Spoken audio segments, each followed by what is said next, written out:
Hello po sa inyong lahat mga ka-crypto. Ako po si Pinoy Crypto Trader at sa video na ito ay atin pong pag-uusapan ang tungkol dito kay Cardano, kung saan ang sabi po rito ay analyst predicts Cardano 1,767% surge to $7.92 as ADA 574-day consolidation ends soon.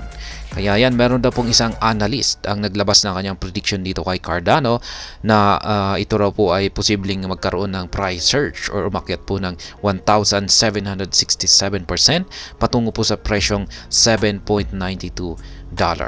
Sapagkat yung kanyang 574-day na consolidation or pagsa-sideways ay malapit na daw pong magtapos. Kaya yan, atin pong aalamin yung kanyang paliwanag dito. Pero bago po tayo magpatuloy ay nais ko lamang po munang bigyang linaw ang aking disclaimer kung saan ang nilalaman po ng video na ito ay hindi po ito isang financial advice. For education and information purposes lamang po ang layunin nito. Maliban po dito ay nais ko na rin pong magbigay babala na wala pong kahit anumang group chat ang Pinoy Crypto Trader. Ayan, ang sabi po rito ay analyst Ali Martinez is doubling down on his projection of Cardano becoming a $7 asset in the anticipated bull market, citing a potential 1,767% gain following its consolidation breakout. Kaya yan po, ang analyst po na naglabas ng kanyang price prediction dito kay Cardano ay walang iba kundi si Ginoong Ali Martinez. Ayan. Sabi po niya na pagsapit daw po ng bull run or bull market ay magagawa daw pong akyatin ni Cardano ang presyong $7. Ayan, $7.92 po yan.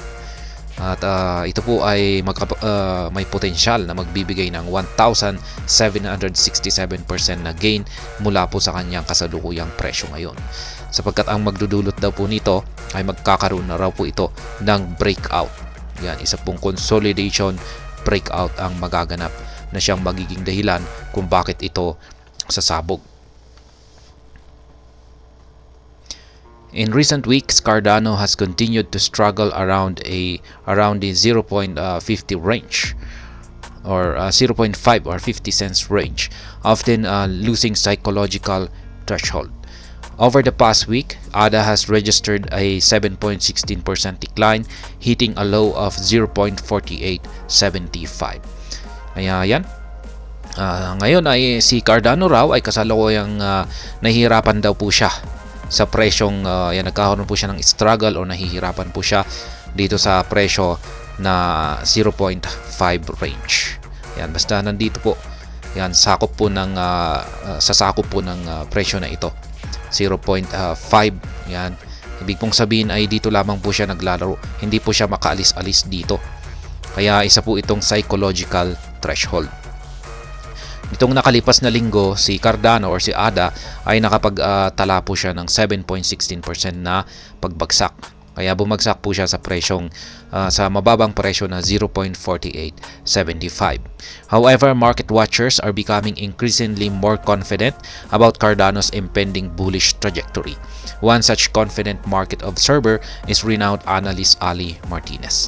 Kaya yan, may mga market watchers naman daw po ang nakikitaan itong si Cardano na meron daw po itong nalalapit na isang bullish trajectory or pag-angat sa kanyang presyo.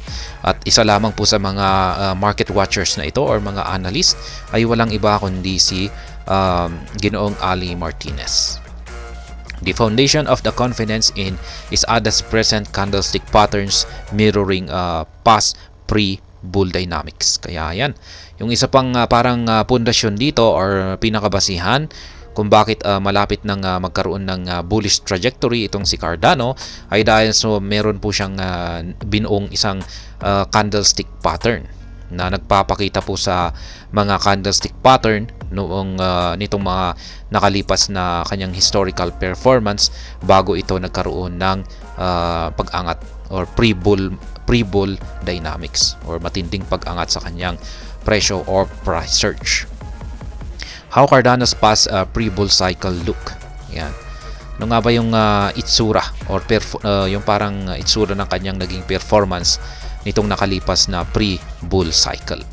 In a recent update on X, Martinez reiterated the resemblance between Cardano's ongoing consolidation phase and the periods observed in late 2018 and 2020. Kaya yan, pinakita raw po ni Ginoong Ali Martinez yan, sa kanyang update sa kanyang X account.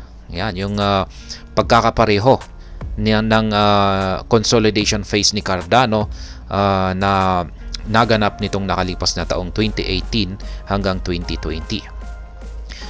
Specifically, Martinez revealed that ADA remained in the accumulation periods for approximately 805 days. During this, the asset traded within the range of 0.034 to 0.08. Kaya yan, ayon po kay Ginoong Ali Martinez ay yung naging consolidation phase po dito ni Cardano ay umabot po ng 805 days. Kaya ayan, at yung sa loob po ng 805 days na ito na consolidation period ni ADA ay naglalaro lamang po siya sa pagitan ng presyong 0.034 to 0.08. Eventually, Cardano surmounted the protracted consolidation phase to claim an all-time high of around $3. Kaya yan, nung siya po ay nakawala sa kanyang consolidation phase na ito ay nagkaroon po siya ng breakout at ay dito po niya nakamit yung kanyang all-time high na nasa $3. Martinez chart indicates ADA grew by 3,217% following the bullish breakout. In addition, data confirms that the asset's bullish days lasted approximately 287 days. Kaya yan, ayon po sa chart ni Ginoong Ali Martinez, yung breakout po na ito ay nagdulot po kay Cardano or ADA ng 3,217% na paglago sa kanyang presyo. Yan po yung yan po yung dulot ng bullish breakout sa kanyang consolidation phase. At siya ay nakaranas ng bullish momentum or bullish trajectory ng umaabot po ng 287 days. Yan, ito po yung kanyang chart. Nakikita po natin dito. Ito po yung tinutukoy ni Ginoong Ali Martinez na consolidation phase. Ayan. At ito naman yung pinagbabasihan natin ngayon na consolidation phase po natin sa cycle na ito. Yan, ito po yung previous cycle. At ngayon ay ito naman yung current cycle natin. At kung titignan natin ay magkapareho nga talaga sila, magkamukha po sila. Yun nga lang at medyo mas maliit yung sukat ng nandito po sa kasalukuyan, kasalukuyang phase kumpara dito sa nakalipas na phase cycle ni Cardano. Kaya yan, ang nangyari po dito nitong nakalipas na phase cycle ni Cardano ay ayan, kitang-kita natin na sumabog po ito ng 3,217.49%. At dito po niya nagawang akyatin ang presyong $3.065. Ngayon dito naman daw po, base po sa projection ni Ginoong Ali Martinez, ay aakyatin niya ang 1,767.67% patungo po sa presyong $7.919. ADA set for 1,767 gain. The analyst noted that ADA is now trading with a similar consolidation phase, projecting the consolidation to end by April, equating to 574 days in accumulation. Martinez anticipates a forthcoming rally for Cardano following a successful breakout from the consolidation phase. Kaya yan, ayon po kay Ginoong Ali Martinez ay magtatapos po yung kanyang consolidation period sa pagsapit po ng buwan ng April. Yan. Diyan na rin po magaganap yung Bitcoin halving. In particular, it foreshadows the trajectory the asset could chart, drawing inspiration from the ADA's 2021 bull run candlestick patterns with a target of similar 287 days of bull rally. Kaya yan, makakaranas daw po ng bull rally or bullish momentum itong si Cardano ng sa 287 days. Yan, matagal-tagal na rin po yan. Moreover, the chart aims for a peak point for Cardano at $7.919. highlighting a potential gain of 1,767.67%. Notably, the analyst suggested ADA could attain this lofty height by January 2025 as it expects a bearish rally to commence immediately afterward. Kaya yan, ayon po kay Ginoong Ali Martinez ay magagawang akyatin po ni Cardano ang presyong 7.919. Ayan. Ngunit kasunod po nito, yan makakamit po pala niya yung price target na ito pagsapit po ng January 2025. Pero kasunod daw po nito ay isang bearish rally kung saan ay mabilis po itong babagsak. Significantly, this recent update from Ali Martinez marks at least the second instance he has called attention to ADA's potential to reach a $7 valuation. Besides, Martinez is not alone in his bullish forecast. Other analysts have set their sights on an $11 Cardano. Kaya yan, ito po yung pangalawang inilabas na analysis ni Ginoong Ali Martinez dito kay Cardano kung saan ay magagawa po niyang akyatin ang presyong nasa $7. Pero hindi lamang daw po siya ang nag-iisang analyst dito na may kaparehong pananaw. Yung iba pa nga sa kanila ay mas mataas yung kanilang price target na umaabot po ng $11.